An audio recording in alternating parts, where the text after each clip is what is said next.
Kakulangan ng street lights lalo na sa madidilim na bahagi ng Barangay Pantal sa Dagupan City, problema ng ilang residente. Silipin sa report.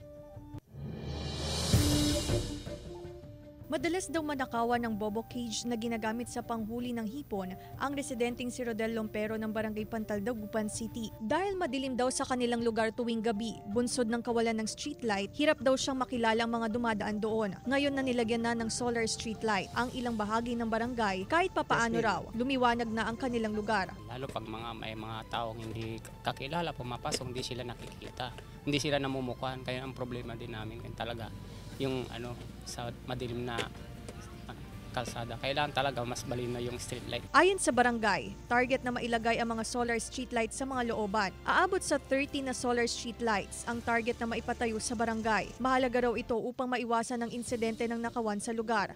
Isa po siya sa mga top problems namin before. Kasi alam naman po natin na pag sa mga madidilim na areas, lalo sa interior which is hindi pa nalalagyan ng poste ng Daycorp, doon po mostly nangyayari yung mga criminalities. At top priority din po yung pagpo-provide ng solar lights. Kasama si Henry Duminsil, Claire Lacanilao Dongka, One North Central Luzon.